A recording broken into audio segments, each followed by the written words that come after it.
Before a single word leaves your mouth, you need to understand the psychological terrain you're stepping onto. That very first question an officer asks, the one that feels like casual, almost polite conversation, is almost never an invitation to explain yourself. It's a strategically deployed hook designed to pull you into a narrative where you voluntarily confess to a violation, or worse, provide ground for a deeper investigation. In that vulnerable moment of flashing lights and spiked adrenaline, most people surrender far more than their license. They hand over their rights, their leverage, and their control of the situation with a nervous stream of words. The good news, the powerful, practical news, is that there exists one simple, legally rooted phrase that can cut through the fishing expedition, reestablish the boundaries of the encounter, and dramatically increase your chances of getting back on the road faster and with fewer complications. We are defense attorneys. Our days are spent dissecting traffic stops from the sterile perspective of the courtroom, reviewing body cam footage, and seeing the same catastrophic, self-inflicted mistake play out with heartbreaking regularity. Perfectly decent, law-abiding people talk themselves into a ticket, a search, or even an arrest during what should have been a brief, uneventful interaction. They volunteer, they speculate, they apologize, and in doing so, they single-handedly build the prosecution's case against them. Over the next several minutes, I'm not giving you theoretical legal jargon. I'm handing you a concrete, step-by-step behavioral script. This isn't about beating the system or being confrontational. It's about handling a police encounter calmly, safely, and within the full protection of the law, without turning your driver's seat into an audition for a high-stakes, unwinnable debate. Let's establish the non-negotiable mindset shift required. A traffic stop is an administrative and investigative procedure, not story time. Every extraneous detail you volunteer. I'm sorry, I was just rushing because my kid is sick. I know that headlight has been flickering. I've been meaning to fix it. I just came from dinner. I only had a single glass of wine. Is not filed away as friendly chatter.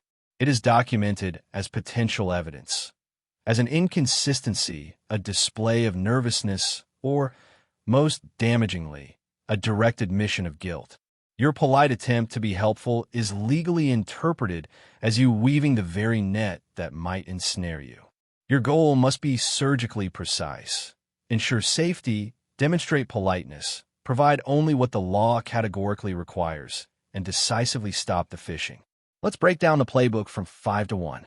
This is the ordered sequence of actions and phrases designed for recall under the uniquely stressful pressure of those spinning red and blue lights. Number 5, the critical first 60 seconds. Make it boring, predictable, and safe. Your initial actions before the officer even reaches your window are the most important for de-escalation and establishing a non-threatening posture. The pull over, signal clearly, even if you're already on the shoulder. Reduce speed gradually and pull over as promptly as possible to a well-lit, safe area, a wide shoulder, a parking lot, if you can do so within a reasonable distance. This shows consideration for everyone's safety. Hands in light. Once stopped, place your hands clearly at the 10 and 2 positions on the steering wheel. If it's nighttime, immediately turn on your interior dome light. This is a mere courtesy. It's a critical tactical move. It eliminates shadows and uncertainty, allowing the officer to see your hands and your cabin. This one act dramatically reduces baseline tension and proactively defends you against any future ambiguous claim that you are making furtive movements or reaching for something. The golden rule of movement. There will be no sudden rummaging, no diving into the glove box before you're asked, and no surprising shifts in your seat. You are a statue until instructed otherwise. If you need to retrieve your documents, you will do so slowly, narrating your actions. My registration is in the glove compartment. I'm going to lean over and retrieve it now. You are creating a predictable, non-threatening video record. Number 4, the document handoff. Provide the bare necessities, then embrace the silence. As the driver, you're generally under a specific, narrow legal obligation to provide your driver's license, vehicle registration, and proof of insurance upon request. The retrieval. After the officer requests your documents, Retrieve them using the slow, narrated method described above. Hand them over calmly. The wall of silence. This is the hardest part for most people. Once you have provided the required items, your job is done. You must now actively resist the powerful, almost physical urge to fill the ensuing silence. That quiet is psychologically uncomfortable. It feels like it must be packed with an explanation, a joke, or friendly chatter. You must train yourself to see this silence not as suspicion, but as strategy. It is smart. It is safe. You have fulfilled your duty. The burden now shifts. Do not help them carry it. Number 3, disarming the primary trap. Do you know why I stopped you? This is the quintessential opening gambit, used because it is psychologically brilliant. It feels like a conversational invitation, but it is a direct line to a confession. The pitfalls. Any guess? Was I speeding? / is it my taillight? Is a formal confession to that offense, which they may not have even observed. An apology, I'm so sorry, I know I was going a little fast back there, is a legal admission of guilt. A story, well, I just came from the pharmacy and was a bit distracted, provides fertile ground for follow-up questions. The only correct answer. Your response must be a polite, simple, and unadorned fact. No, officer, I don't. It is not rude. It is not defiant. It is a neutral statement that provides zero ammunition, closes no doors for your defense later, and politely declines to participate in your own incrimination. This is not the moment for autobiography. Number 2, neutralizing the search, the consent sales pitch. You may hear a version of this.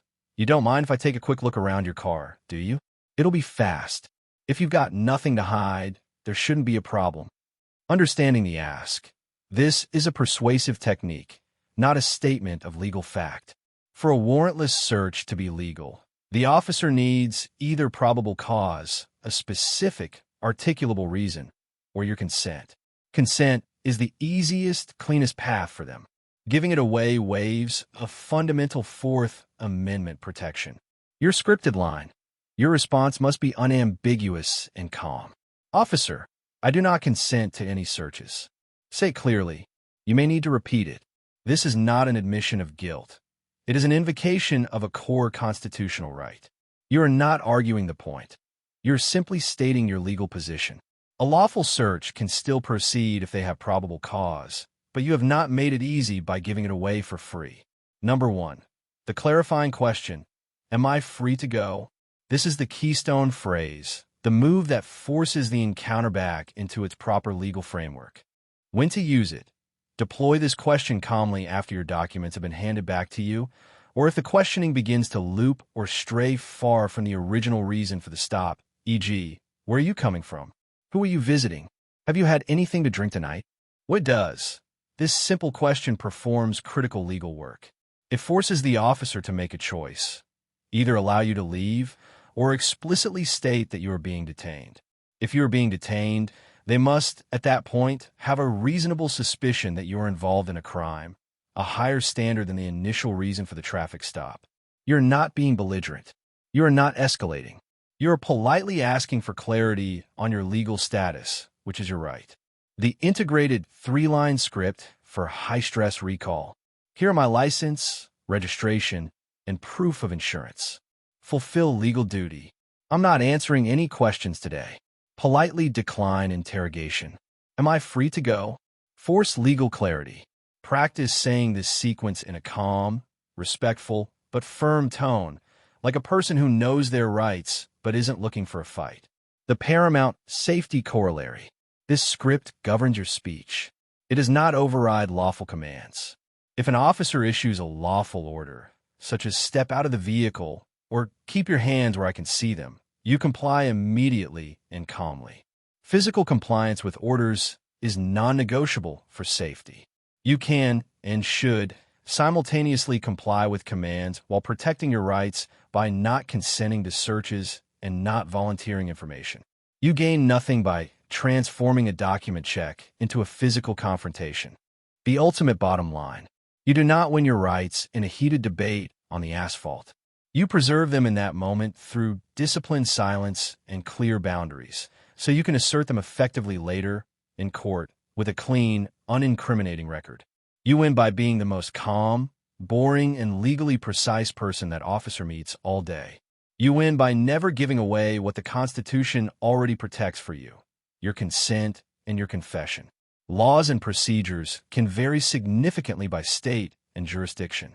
This information is for educational purposes and is not a substitute for specific legal advice from an attorney licensed in your state.